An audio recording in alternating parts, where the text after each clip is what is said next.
بسم الله الرحمن الرحيم.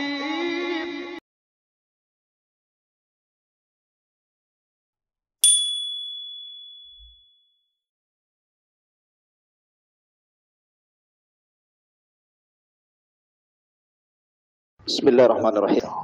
Assalamualaikum.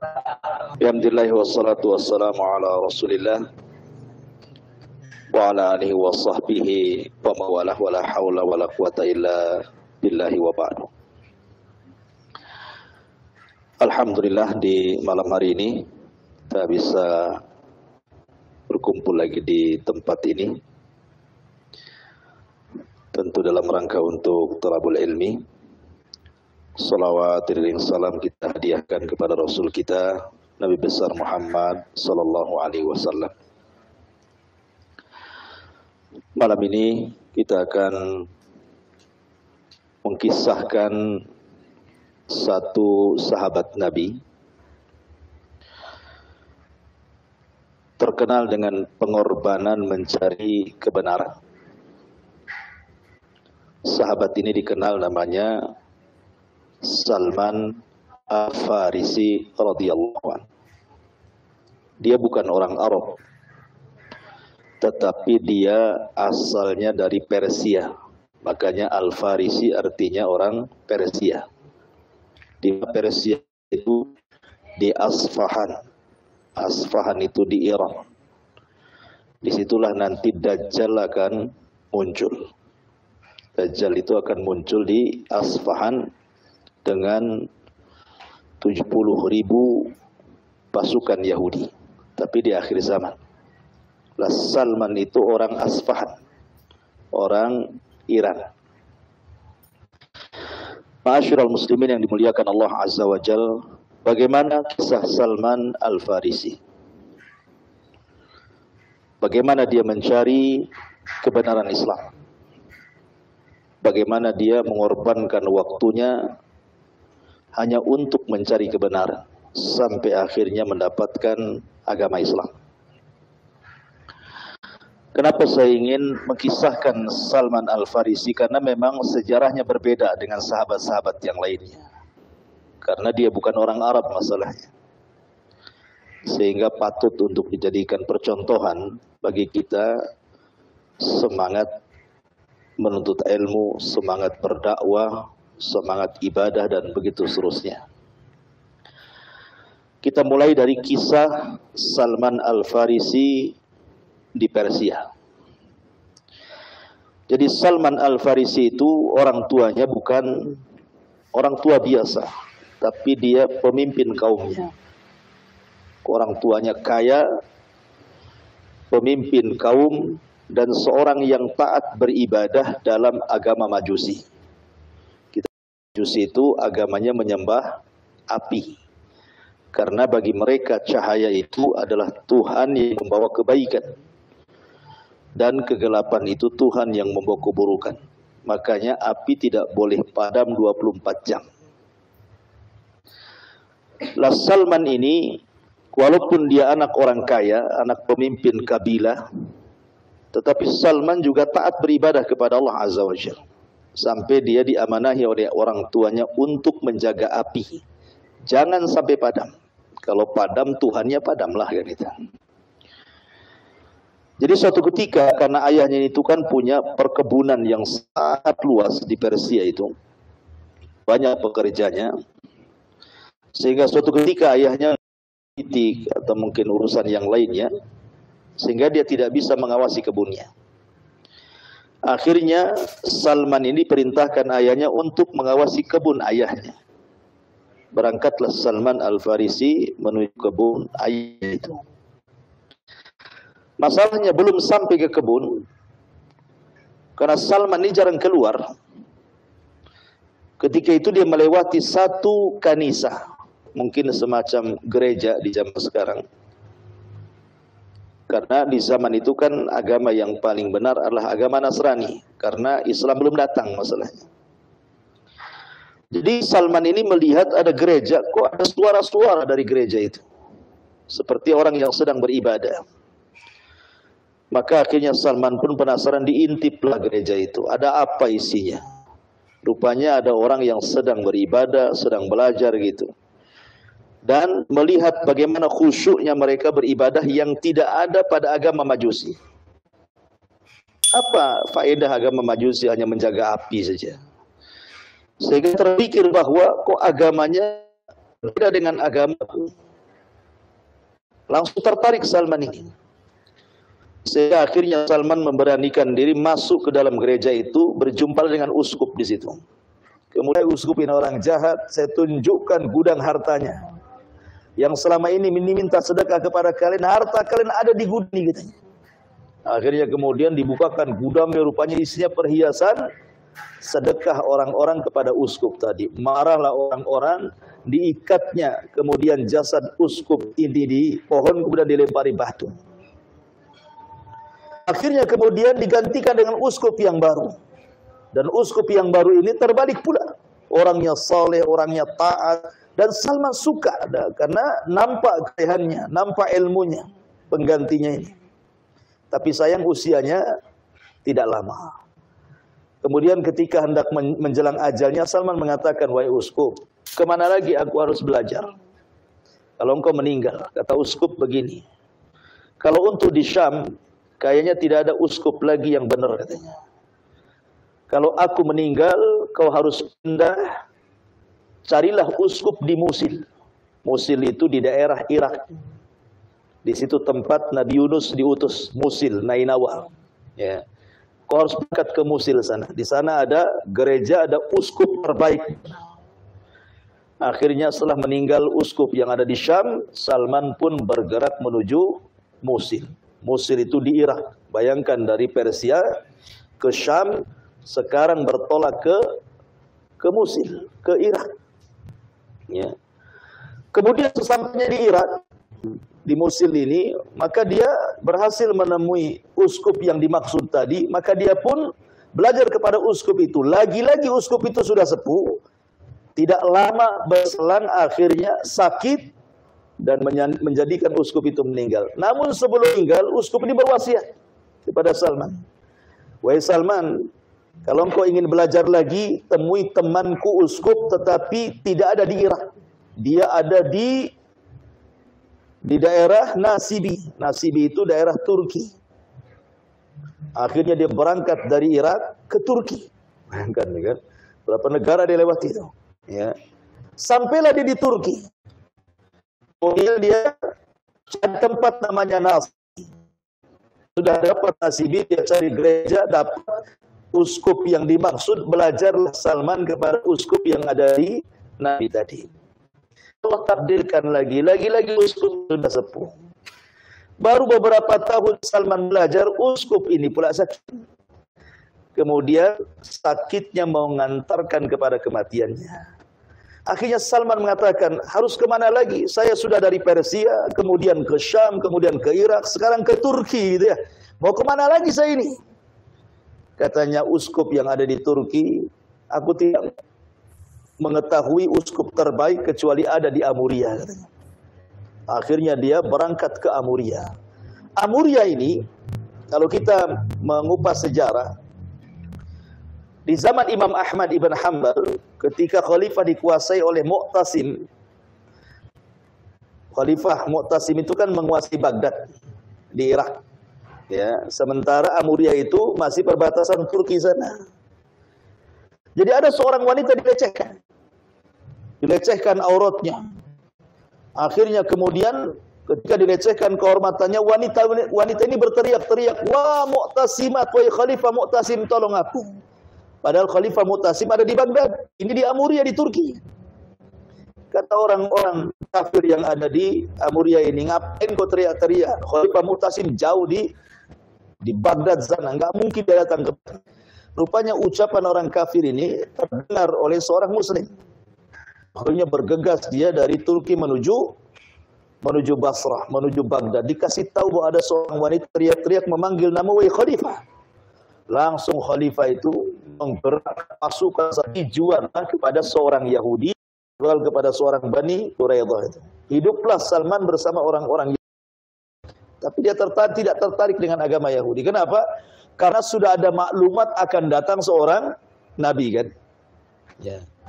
Dia bekerja sampai akhirnya kemudian dia dibeli lagi oleh saudara Yahudi itu. Rupanya dipekerjakan persis di Madinah. Dari Wadil Qura akhirnya dia dibawa lagi ke betul-betul Yathrib Madinah. Disitulah makin yakin ini sudah banyak pohon kurma, gunung-gunungnya pun batunya hitam kan. Ini sudah persis seperti yang diisyaratkan uskup itu. Tetapi kan belum ada kabar, ya, di mana nabi itu ada di mana, karena belum ada informasi masalahnya. Ya dia bekerja saja sama orang Yahudi itu, bolak-balik naik turun ambil kurma sampai pada waktunya ketika dia berada di atas kurma itu. Rupanya tuannya Yahudi ini sedang berbincang-bincang dengan kawannya. Ketika sedang berbincang-bincang dengan kawannya, datang kemudian sepupunya atau anak ponakannya dan mengatakan, qatalallahu Bani Kila. Semoga Allah menghancurkan Bani Kila. Bani Kila itu kakek buyutnya orang Khazraj dan Aus. Khazraj dan Aus ini cikal bakal orang Ansor. Ya. Jadi ada Muhajirin, ada Ansor. Ansor ini terdiri dari dua kabilah. Satu Khazraj, satu Aus. Lah, buyutnya satu namanya Kilah. Jadi orang Yahudi kalau menghina orang-orang Ansar, orang-orang Khazraj dan Aus itu, mereka mengatakan Bani Kilah. Qatalallahu Bani Kilah. Semoga Allah menghancurkan Bani Kilah katanya. Kenapa katanya? Mereka sedang berkumpul di Kubah karena ketika itu Rasul baru datang dari hijrah tuh. Dia sedang berkumpul di Kubah dan sedang membaiat seorang yang mengaku Nabi. Salman ada di atas pohon itu. Mendengar berita itu kan gemetar dia. Wah, apa ini yang dimaksud? Cepat dia turun, langsung dia nimbrung di situ dan menanyakan soal Nabi. Marahlah majikannya, ditempelenglah Salman. Apa urusan kamu dengan kami? Kau ini budak kerja sana gitu bahasanya. Apa yang pula nimbrung ngobrol di sini katanya. Tapi Salman punya maklumat di sini. Nabi yang ditunggu-tunggu rupanya sudah datang katanya. Ya kan? Akhirnya kemudian dia mencari waktu bagaimana dia keluar dari majikannya, ingin menemui orang yang dimaksud orang Yahudi tadi. Akhirnya dia pun membawa sekresek kurma. Kenapa? Karena dia sudah ada maklumat dari uskup di Amuria bahwa ciri-cirinya orang ini tidak menerima sedekah, memakan hadiah, dan ada tanda kenabian di belakang punggungnya. Bawa kurma dia. Ketika nampak ada orang dikerumuni orang-orang Khazraj dan Aus, jangan-jangan ini. Akhirnya didatangi dan mengatakan, wahai Tuan, saya punya kurma sedekah, makanlah, kau jauh dari Mekah sana. Tapi Rasul tidak menerimanya. Dari sini alamatnya nampak satu. Ya. Kemudian dia besoknya datang lagi dengan bawa kurma. Ini bukan sedekah, wahai Tuan, ini hadiah. Tiba-tiba dimakan hadiah itu dan dibagikan kurmanya dengan sahabat-sahabat Nabi. Ciri yang kedua sudah nampak. Masalahnya ciri yang ketiga sulit. Karena apa? Stempel kenabian itu di belakang sini, di antara dua bahu ini. Sebenarnya Rasul kan pakai pakaian ihram. Orang Arab dulu kan bukan kayak antum pakaian kayak gini. Mereka pakai kain ihram. Ya, orang dulu tuh pakaiannya belum ada pakaian jahit ya. Jadi untuk mengetahui di situ ada stempel kenabian, maksudnya tanda. Di situ ada tanda berwarna putih di belakang katibnya Rasul. Nah, disitulah tanda kenabiannya. Nah, akhirnya Salman nengok-nengok kapan Rasulullah menyingkapkan kain itu. Kok nggak disikap-sikap gitu kan? Satu hari nggak berhasil, 2 hari nggak berhasil, sampai suatu ketika Rasul sedang mengadakan penguburan. Ada orang yang meninggal, sambil nunggu kuburan itu digali, gitu ya. Jadi Salman itu ada di belakang nanti. Ditengok-tengok dari belakang, rupanya Rasul perasan dengan Salman ini. Maka dia pun buka ridanya, kainnya, tiba-tiba ditampakkan stempel kenabiannya. Wah, dari situ Salman langsung memeluk Rasul dari belakang dan langsung bersyahadat. Ya. Asyhadu an la ilaha illallah wa annaka Rasulullah. Lihat bagaimana perjuangan Salman sampai ke titik dia masuk Islam. Dari Persia berjalan ke negara Syam. Dari Syam berjalan ke Irak. Dari Irak berjalan ke Turki. Dari Turki berjalan ke Amuria. Dari Amuria perbatasan Turki berjalan ke Madinah. Melewati banyak daerah itu. Salman Al-Farisi. Makanya bagaimana pengorbanan Salman. Padahal kalau dia mau tinggal sama bapaknya sudah enak dia. Anak sultan. Bukan anak orang kaleng-kaleng kan gitu. Anak sultan dia. Orang tuanya kaya, pemimpin kaum, ahli agama, kurang apa hidupnya kan? Tetapi tidak bisa, namanya sebuah keyakinan tidak bisa dikalahkan dunia. Keyakinan itu tidak bisa dikalahkan dengan dunia. Kalau orang sudah ingin mencari kebenaran, dunia itu kecil bagi dia. Akhirnya ketika dia sudah berjumpa Nabi SAW dan masuk Islam, dia yakin bahwa ini orang benar, apalagi melihat akhlaknya luar biasa yang tidak ada pada uskup-uskup yang ia dapati sebelumnya. Maka dia makin cinta dengan Rasul. Sejak itu dia belajar dengan Nabi. Belajar dengan Nabi SAW di kota Madinah. Dan peperangan yang pertama kali adalah perang Khandaq. Disinilah Salman mengukir sejarah dalam perang Khandaq ini. Perang Khandaq itu perang parit. Dalam bahasa Arabnya Ahzab. Makanya ada surat namanya surah Al-Ahzab dalam Quran itu. Kenapa disebut Ahzab? Ahzab itu artinya kelompok-kelompok. Karena Rasul dikepung oleh banyak kelompok di situ. Pengkhianatan orang Yahudi, orang-orang munafik, belum lagi orang kafir Quraisy mengepung, orang Gotofan, macam-macam. Madinah dikepung. Secara logika Rasul kalah dan para sahabat. Kenapa? Karena ini bersatu ini. Ya, ini bersatu semuanya mengepung Rasul di kota Madinah. Kalau bukan karena pertolongan Allah, kalah Rasul. Tetapi Salman mengukir sejarah. Dialah yang menuangkan ide untuk membuat parit. Makanya disebut perang parit. Perang Khandaq, ya kan? Karena begini, Madinah itu di sini gunung, ya. Di sini gunung. Ya. Kemudian di tengah-tengahnya Madinah ini. Belakangnya kebun kurma, nggak ada batasnya. Sehingga memungkinkan orang itu jalan dari depan saja. Kalau orang mau nyerang Madinah hanya bisa dari depan. Karena dari samping gunung, dari samping kiri gunung juga, dari belakang hutan belantara, hutan kurma. Sehingga sudah tahu jalurnya mereka untuk menyerang Madinah kan. Makanya Salman Al-Farisi mengatakan kepada Rasul-Rasul, kami orang-orang Persia, kalau strategis perang seperti ini, kita harus gali parit. Ya. Rupanya ide cemerlang Salman ini diterima oleh Rasul dan banyak para sahabat. Dibuatlah parit besar. Ya. Supaya apa? Supaya musuh tidak mudah masuk, terutama pasukan berkuda. Akhirnya dibuatlah parit besar-besar. Kemudian setiap ada musuh lewat parit, tinggal mana, tinggal nombak dan begitu seterusnya. Sampai Nabi SAW pernah menjaga parit sehingga beliau ketinggalan sholat asar. Dan baru sholat asar di sholat maghrib. Maka Rasul marah kepada orang-orang musyrik dan mengatakan semoga Allah memarahi orang musyrik yang telah mengakhirkan sholat wusta. Maksudnya sholat asar. Ya kan? Nah, akhirnya Allah menangkan karena ketika itu Allah kirim malaikat, mengirim angin yang luar biasa. Angin ini bukan angin biasa. Angin ini bisa menerbangkan tenda-tenda pasukan musuh. Periuk-periuk, panci-panci, kuda-kuda lari semuanya. Lah kalau orang dalam posisi mengepung, tenda sudah tidak ada, kemudian periuk-periuknya pada terbang, kudanya pun pada lari, mau ngapain kan gitu? Pulanglah kan gitu. Kalau mereka tetap bertahan bisa mati. Kelaparan di situ. Jadi hanya kemudian pertolongan angin saja Allah menangkan perang Ahzab ini. Sehingga ketika tersisa pasukan, maka Rasul menggempur pasukan yang tersisa itu. Akhirnya Allah menangkan dalam perang Ahzab. Idenya siapa? Salman Al-Farisi. Ya. Dan Salman Al-Farisi juga dipersaudarakan oleh Nabi SAW dengan seorang sahabat namanya Abu Darda.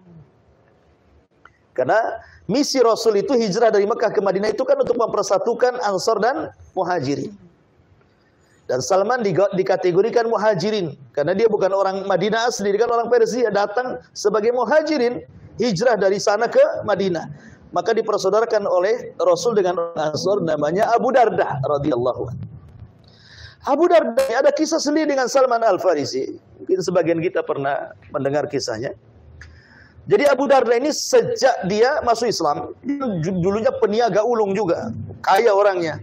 Tapi semenjak dia masuk Islam, tidak mau lagi dia dagang. Betul-betul dihabiskan untuk ibadah. Kalau malam sholat malam, kalau siang puasa sunnah. Karena waktu itu belum ada puasa khusus. Namanya Senin Kemis, Ayyamul Bid, apa puasa 3 hari dalam sebulan atau puasa daun, belum ada.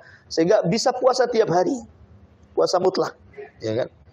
Jadi karena malamnya sholat malam habis isya sampai subuh, bayangkan sholat malam, nanti paginya puasa. Jadi istrinya itu tidak dapat perhatian. Karena nggak dapat perhatian, tidak dandan lagi sudah. Ya sudah kayak gembel, sudah kan. Ngapain lagi suami saya udah nggak peduli sama saya. Jadi ketika Salman kemudian lewat kepada Ummu Darda, istrinya Abu Darda, ditanyalah, "Hei Ummu Darda, dandanlah, kau punya suami. Masa kamu pakaian kayak gini kumel? Ya. Tak ada sama sekali cantik-cantiknya bahasa kitanya kan?" Katanya Ummu Darda, "Ya Salman, inna Abu Darda laisa li bihaja." Abu Darda lo sudah nggak mau lagi sama saya, ngapain saya dandan gitu.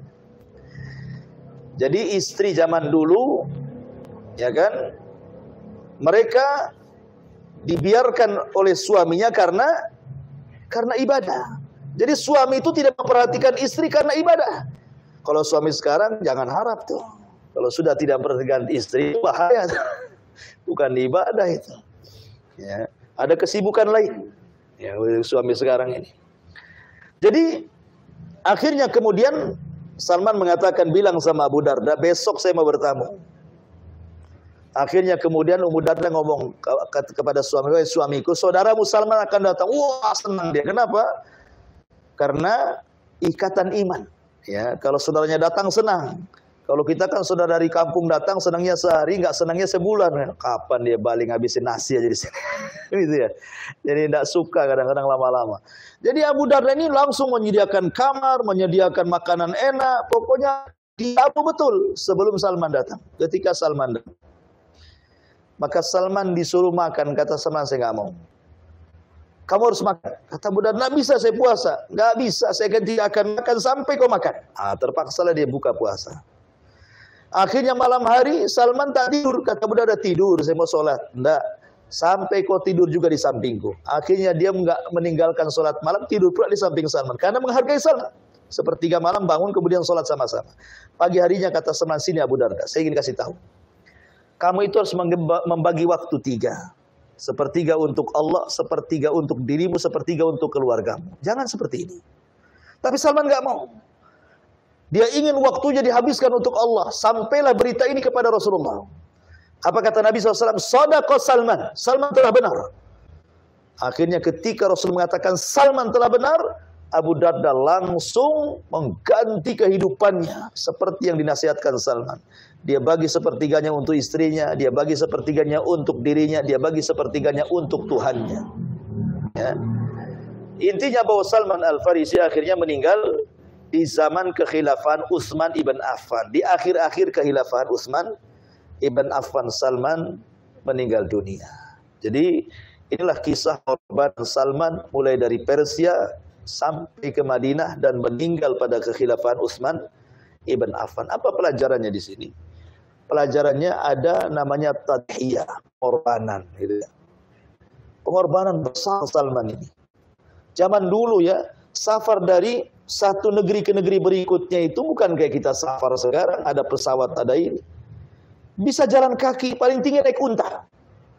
Belum lagi terik matahari gitu ya, belum lagi cuaca ekstrim, belum lagi para perampoknya, belum lagi orang jahatnya kan. Tapi Salman tidak peduli. Demi mengejar kebenaran dia nggak peduli. Walaupun dia harus dari satu daerah ke daerah berikutnya, dari Persia sampai ke ujung Madinah. Ini kan luar biasa. Ini ada himmah namanya ya, ada semangat thalabul ilmi, mencari kebenaran. Harusnya anak-anak muda di zaman sekarang nggak semangat belajar itu duduk di majelis ilmu supaya dapat hidayah.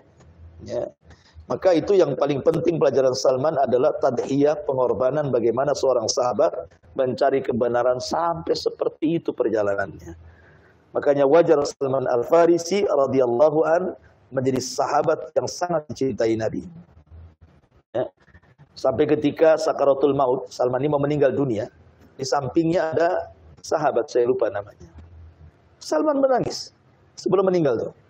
Kata sahabat Nabi ini, ya Salman, bukankah kau telah bersahabat dengan Rasul begini, menyebutkan keutamaan Salman. Apalagi kau tangisi gitu maksudnya ya. Kata Salman begini, aku teringat dengan wasiat Rasul. Dan aku takut kalau seandainya wasiat ini belum aku amalkan. Sahabat ini heran, apa wasiat Nabi kepada Muhammad Salman?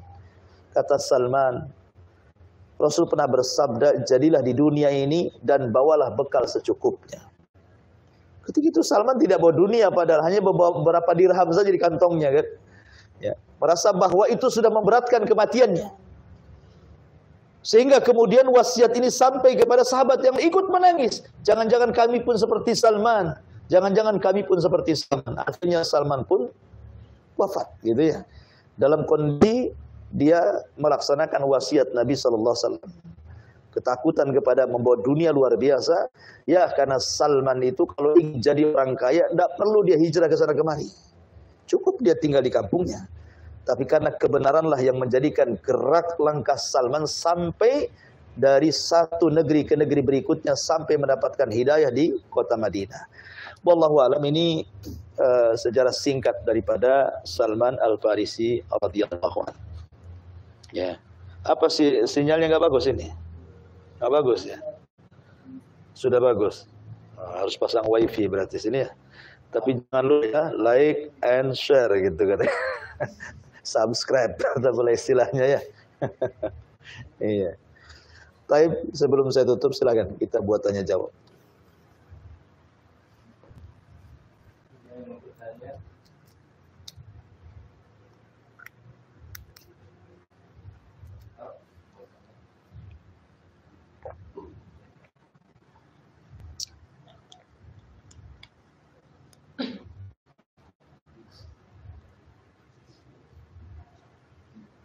Bismillahirrahmanirrahim.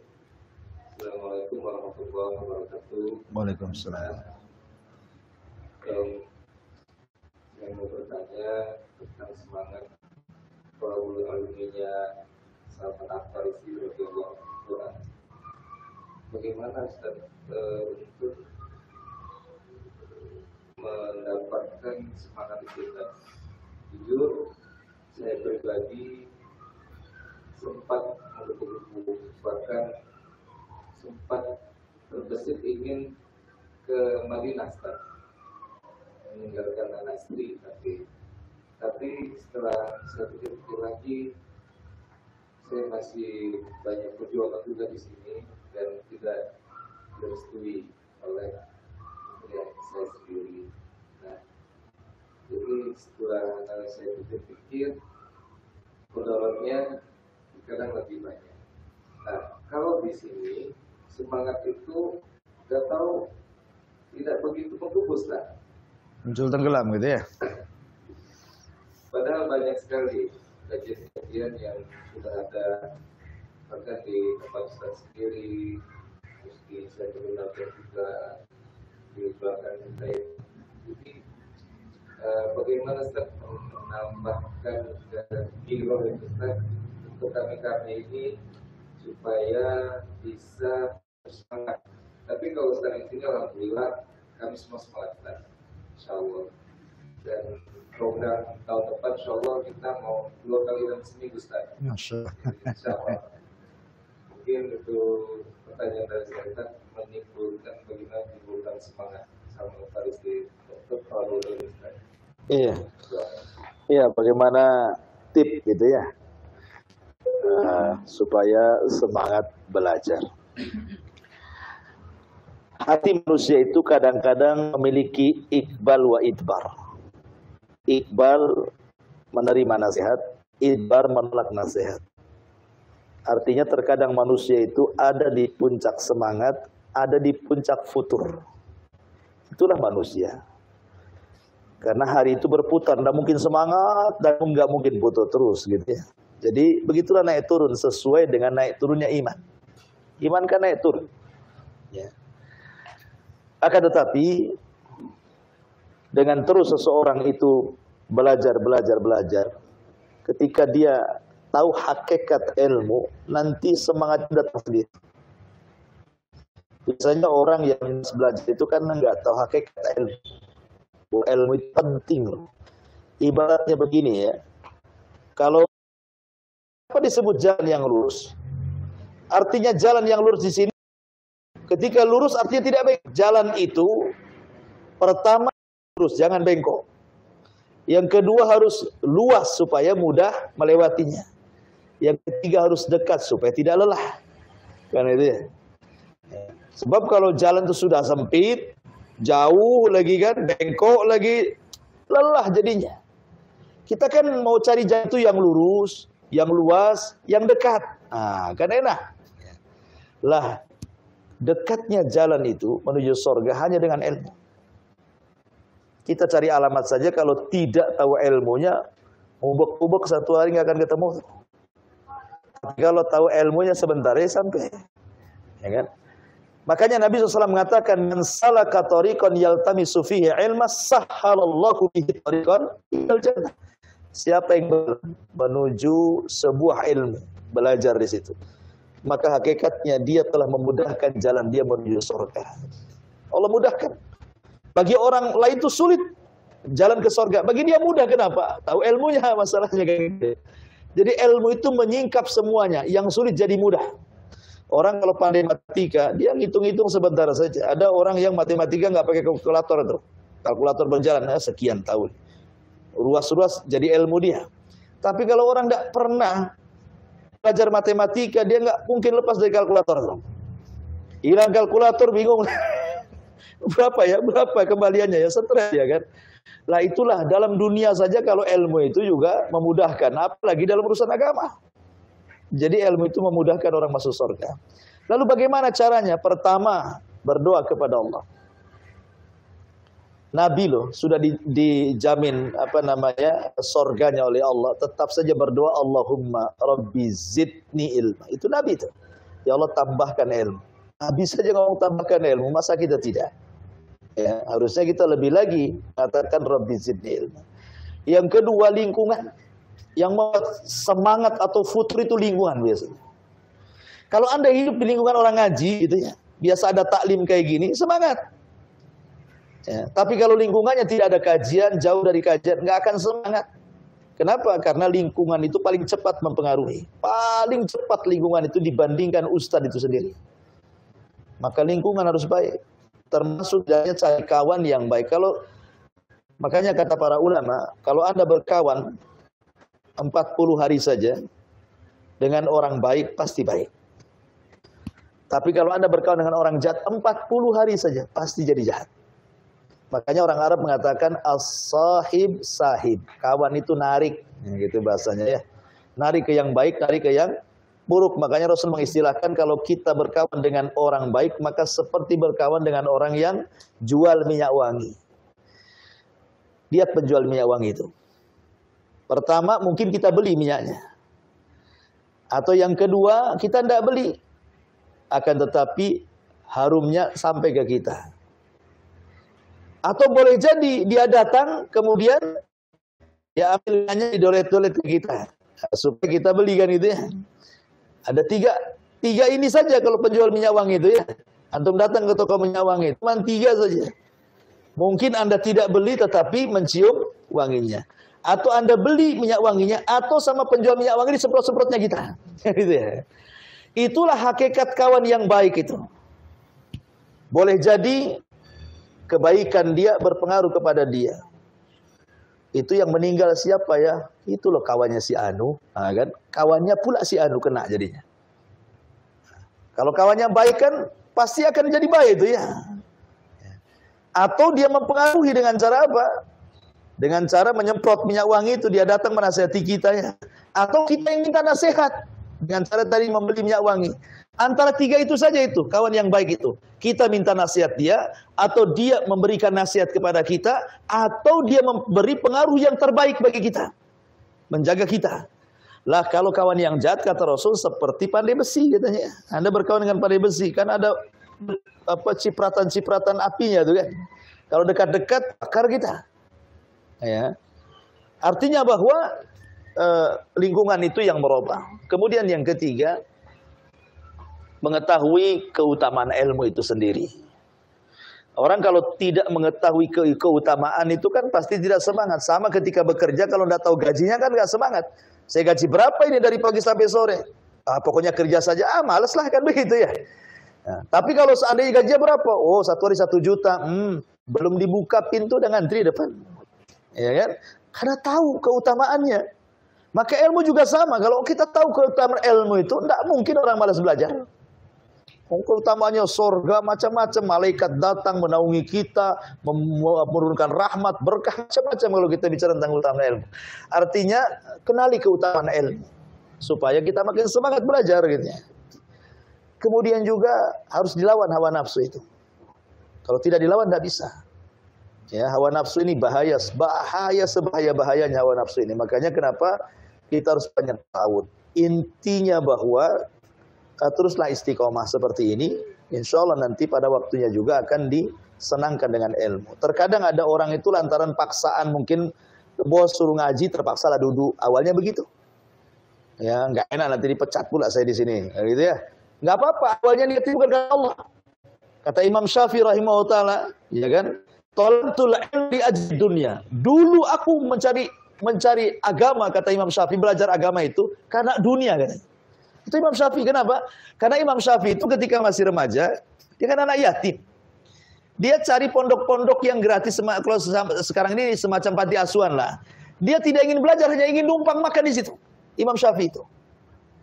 Tapi karena di tempat yang dia tumpangi makan itu rupanya diajari ilmu, lama-lama cerdas, makanya dia mengatakan talabtul ilma li ajli dunya wa abal ilmu illa lillah, katanya. Aku dulu awalnya cari ilmu itu gara-gara dunia saja, tapi lama-lama ilmu tidak suka diniati karena dunia, tetap saja ilmu itu diniati karena Allah. Akhirnya jadi ulama besar, ya kan? Siapa tahu di sini awalnya duduk-duduk saja, takut bos, segan gitu. Lama-lama akhirnya jadi ustadz, gantikan saya di sini. Kita tidak tahu juga kan, entah tahun berapa gitu ya. Jelas bukan tahun gajah kan. Ya wallahu a'lam. Ya. Silakan.